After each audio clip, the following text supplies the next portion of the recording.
अब ये बताइए, भगवान सबसे ज्यादा प्रेम किससे करते हैं? ब्राह्मणों से करते हैं। सबसे ज्यादा प्रेम ब्राह्मणों से करते हैं। नारद जी भगवान जी के परम मित्र हैं, बचपन के दोस्त हैं। नारद जी की जितनी ज्यादा गरीबी है उतने ही ज्यादा वो जो है भगवान के भक्त हैं। ये एक भक्त की पहचान है। दुख में भी भगवान का सुमिरन कर रहा है और भगवान से कुछ याचना नहीं कर रहा है। वो चाहते तो सुदामा जी क्या पहले नहीं जा सकते थे द्वारकापुरी? लेकिन वो पहले नहीं गए। उन्होंने कहा कि जिसने ये गरीबी दी है वही ये गरीबी दूर करेगा। लेकिन जब एक दिन उनकी पत्नी ने कहा कि आप तो भगवान के परम भक्त हैं, भगवान की लीला कथा को जानते हैं, पर ये छोटे छोटे बच्चे हैं और ये जब भूखे प्यासे हैं, कई कई दिनों तक भोजन की प्राप्ति नहीं होती, कई कई दिनों तक जो है जल की प्राप्ति के लिए भी साधन करना पड़ता है। आपके जो सखा हैं भगवान कृष्ण जी हैं, तो उनसे जाकर के क्यों नहीं आप सहायता मांगते हैं? सहायता मांगने में क्या जाता है? तो सुदामा जी कहते हैं, नहीं देवी, मैं भगवान कृष्ण से सहायता नहीं मांगूंगा। तो कहते हैं कि चलो अपने लिए ना सही, कम से कम बच्चों के लिए तो मांग लो। अपने लिए मत मांगो, बच्चे के लिए मांग लो। तो जब यशोधरा जी, उनकी पत्नी का नाम था यशोधरा जी, सुदामा जी की जो पत्नी है, तो उन्होंने जब उनको कई प्रकार से समझाया और जब उन्होंने देखा कि वाकई में बड़ी ही दुखद स्थिति है और बच्चे भूख प्यास से परेशान हो रहे हैं, कई कई दिनों तक भोजन की प्राप्ति नहीं होती है, तो सुदामा जी चलते हैं और पोटली में थोड़ा सा चावल ले करके भेंट के लिए जाते हैं। जब कृष्ण जी के महल में पहुंचते हैं तो द्वारपाल उनसे पूछते हैं कि भैया तुम कौन हो, कहां से आए हो? तो सुदामा जी अपना परिचय प्रदान करते हैं। उसके बाद द्वारपाल जी जाते हैं, भगवान श्री कृष्ण जी से उनका संदेशा कहते हैं। जैसे ही कृष्ण जी ये संदेशा सुनते हैं, सुदामा मेरे बचपन का मित्र, तैसे ही अपना सब कुछ जो है आसन छोड़ करके, उनको अपनी सुध ही नहीं रहती है, वो कहाँ किस रूप में है, कैसे है, मुकुट गिर पड़ता है और जो है अंग वस्त्र गिर पड़ता है और जाते हैं दौड़ते भागते हुए सुदामा जी को गले लगा लेते हैं। आजकल की ये जो सुदामा जी का जो चरित्र है ना, हम लोग सुनते तो है पर इसका मनन भी थोड़ा करना चाहिए। अगर किसी को मित्रता की पराकाष्ठा देखनी हो ना, श्री कृष्ण और सुदामा जी के चरित्र से देखी जा सकती है। आजकल की जो दोस्ती होती है, जब देखते हैं कि मेरा दोस्त बहुत पैसे वाला है, बहुत नाम गिरामी है, तो उससे कोई ना कोई जो है, उससे जो है ना भी कोई रिश्ता हो तब भी रिश्ता जोड़ लेते हैं। और जब देखते हैं वो किसी दुख में है, किसी परेशानी में है, उससे मुंह मोड़ लेते हैं, मुड़ के नहीं देखते। तो ये दोस्ती नहीं, ये स्वार्थ है। पर भगवान श्री कृष्ण जी ने, और दूसरी बात, जैसे कोई बहुत गरीब दोस्त मेरा आ गया हो और मैं बड़े उच्च सिंहासन पर बड़ी अच्छी जगह बैठा हूँ, अपने दोस्त को देख के मैं मुंह फेर लूं, तो उस दोस्त के मन में कितनी पीड़ा हो। पर भगवान श्री कृष्ण जी ने जैसे ही सुदामा का नाम सुना, तैसे ही भागे भागे गए और सुदामा जी को उन्होंने गले लगा लिया। गले लगा करके उनका चरण धोया। कैसे? अपने आंसुओं से, अपने आंसुओं से भगवान सुदामा जी का उन्होंने चरण धोया। चरण धो करके उनको जो है स्नान ध्यान आदि करा के जलपान आदि हुआ और उसके बाद में सुदामा जी को उन्होंने वो ऐश्वर्य प्रदान किया जो शायद बहुत कम ही लोगों को प्राप्त होता है, और पूरी सुदामापुरी बसा दी है जी। मैंने सुना है कि चने उनके उज्जैन में कोई बुढ़िया थी, हाँ, उनके खा लिए थे उस सुदामा जी ने, खाने थे इनको, कृष्ण भगवान को गुरु माने दिए थे, खाए इन्होंने लिए थे, खाए इन्होंने गोकुल में रहते थे। हाँ, तो उसी से उनका। लेकिन देखो एक बात बताऊं, चने की जो कथा है ये तो एक निमित्त मात्र की कथा है। निमित्त मात्र अर्थात एक संकेत की कथा है। लेकिन वस्तुतः आप एक बात बताओ, जैसे कुछ काम होता तो एक कारण हो जाता ना, ये कारण था, ऐसा था, पर ये भगवान और भक्त की सच्ची निष्ठा की कथा है। भगवान और भक्त की सच्ची निष्ठा की कथा है। भक्त के ऊपर कितने भी कष्ट आ जाते हो, पर वो भगवान से कभी उलाहना नहीं करता है, भगवान से कभी शिकायत नहीं करता है।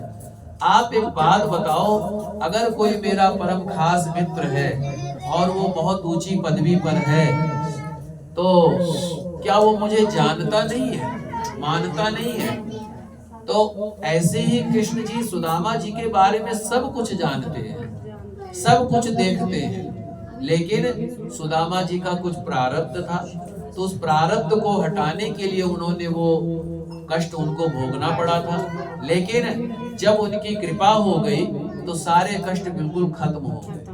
उन्होंने सुदामा जी को ऐश्वर्य दिया, धन धान्य से संपन्न किया और पूरी सुदामापुरी बस गई। और देखो एक बार क्या हुआ, अभी जब अयोध्या जी में श्री राम जन्मभूमि मंदिर बन रहा था ना, जब भूमि का उद्घाटन हो रहा था, तो मुझसे किसी ने कहा कि अब आप अयोध्या जी में ही अपना सब कुछ सिक्का जमाओ, बढ़िया है।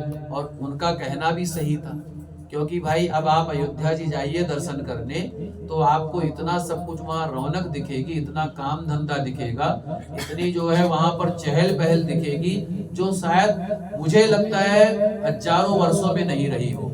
वो अब चीजें दिखती, वो अब चीजें दिखती हैं। आप जाएंगे तो देखेंगे, आप खुद आश्चर्यचकित हो जाएंगे।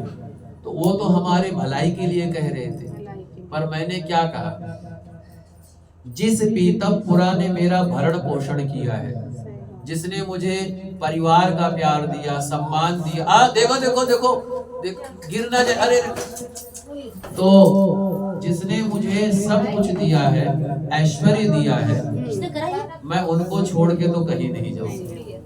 अगर मैं सुखी हूँ तो पहले मेरे पीतमपुरा वासी सुखी हो जाए। अगर मैं धन धान्य से संपन्न हो, मेरे पीतमपुरा वासी भी धन धान्य से संपन्न हो जाए। अगर मुझे भगवान की भक्ति मिले तो मुझे पीतमपुरा वासी पूरे दिल्ली वासियों को वो चीजें मिले। क्योंकि भले मेरा जन्म अयोध्या जी का हुआ है, पर मेरा कर्म दिल्ली में रहा। मेरी जन्मभूमि, मेरा सब कुछ जो है, मेरा जीवन का अधिकतर भाग दिल्ली वासियों के बीच में बीता है, और इसी दिल्ली ने मुझे सब कुछ दिया है। तो मेरे लिए दिल्ली का हर नागरिक अयोध्या वासी है, मेरे लिए दिल्ली का हर वासी श्री राम है, माँ सीता है, भैया लक्ष्मण है, भैया भरत है, हनुमान जी हैं, और सभी जो है माँ सीता आदि हैं। सारी अयोध्या मेरी यही है। अब अगर स्वयं राम जी भी प्रकट होके कह दे चलो अयोध्या चलो, मैं कहता हूँ पहले इनको दर्शन कराओ, बाद में मुझे कराना, बाद में मुझे कराना, क्योंकि इसने मुझे सब कुछ दिया है। मुझे इज्जत दिया, प्यार दिया, सम्मान दिया, ऐश्वर्य दिया, तो मेरे लिए तो यही अयोध्या है। भले वहां अरबों खरबों रुपया बरस रहा है, खूब सारी चीजें आ रही, विदेशों से लोग करोड़ आ रहे हैं, लेकिन मेरे लिए तो यही सब कुछ है। हाँ, मौका पड़ेगा जाता हूँ दर्शन करने, लेकिन मैं दिल्ली के प्रत्येक नागरिक में अपने अयोध्या वासियों का दर्शन करता हूँ। यही चीज सुदामा जी के मन में था। सुदामा जी की जो पत्नी थी यशोधरा जी, जब जो है लक्ष्मी माता ने उनके ऊपर कृपा किया, तो उन्होंने यशोधरा जी ने क्या किया, जिनसे मुझे दान मिलता था, आटा चावल दान देते थे, वो सीधा देते थे, पहले उनका घर बनना चाहिए, पहले उनका महल होना चाहिए, बाद में मेरा महल होगा। तो क्या हुआ, वो जो राजमिस्त्री जी हैं भगवान के, क्या नाम है उनका, जिनकी पूजा, विश्वकर्मा जी, तो विश्वकर्मा जी ने सबसे पहले पूरे नगर वासियों का घर अच्छा बनाया, और फिर उसके बाद में सुदामा जी का महल बनाया। तो हमारे मन में भी ये भावना होनी चाहिए पड़ोसी के प्रति। किसके प्रति? पड़ोसी के प्रति, कि मेरा पड़ोसी पहले सुखी हो, फिर हम सुखी रहेंगे। हम लोग क्या कहते हैं, मेरा पड़ोसी कष्ट में जाए, हम सुखी रहे। ये जो है कष्ट का कारक है, ये भावना तो सब में रहती है। लेकिन ये भावना देखिए, सुदामा जी की पत्नी यशोधरा जी कितनी पवित्र हैं। उन्होंने क्या कहा, जिन्होंने मुझे सेवा किया, मुझे सीधा पानी, आप में अच्छा, ये सब में लेकिन होना चाहिए कि जब भगवान देने पे आए तो पहले हमारे पड़ोसी का घर बनना चाहिए, हमारे पड़ोसी का घर भरना चाहिए, फिर हमारा घर भरे।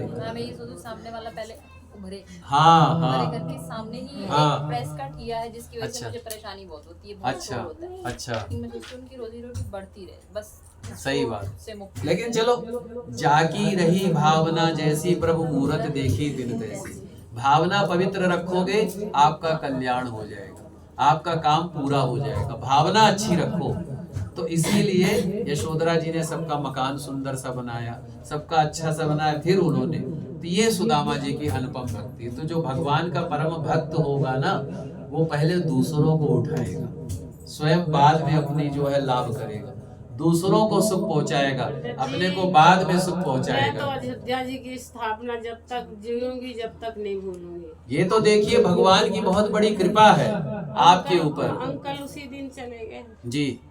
लेकिन आप ये देखो, कितने पवित्र समय में, कितने पवित्र जो है क्या कहते हैं कि ऐसे अवसर पर भगवान की पूजा करके, भगवान का नाम ध्यान करके। एक बात बताओ आप, ऐसा कौन सा व्यक्ति है जिसकी मृत्यु नहीं होगी? आप बताओ, कौन है ऐसा? है कोई ऐसा? जीव जंतु पशु पक्षी, यहाँ तक कि पेड़ आदि भी, सबको एक दिन जाना है। वृक्ष भी एक दिन धराशायी होकर गिर पड़ता है ना, इंसान भी। तो मृत्यु तो सबकी होनी है, ऐसा कोई व्यक्ति नहीं है जो पैदा हुआ है वो मरेगा। मरेगा तो हर कोई मरेगा, आगे पीछे हो जाएगा, कोई पहले जाएगा कोई बाद में जाएगा, पर जाना सबको। अब जिसकी मृत्यु के समय भगवान का नाम निकल जाए, भगवान की पूजा हो जाए, भगवान की कथा हो जाए, उससे परम सौभाग्यशाली कोई नहीं होता है। समझ गए? एक कथावाचक थे,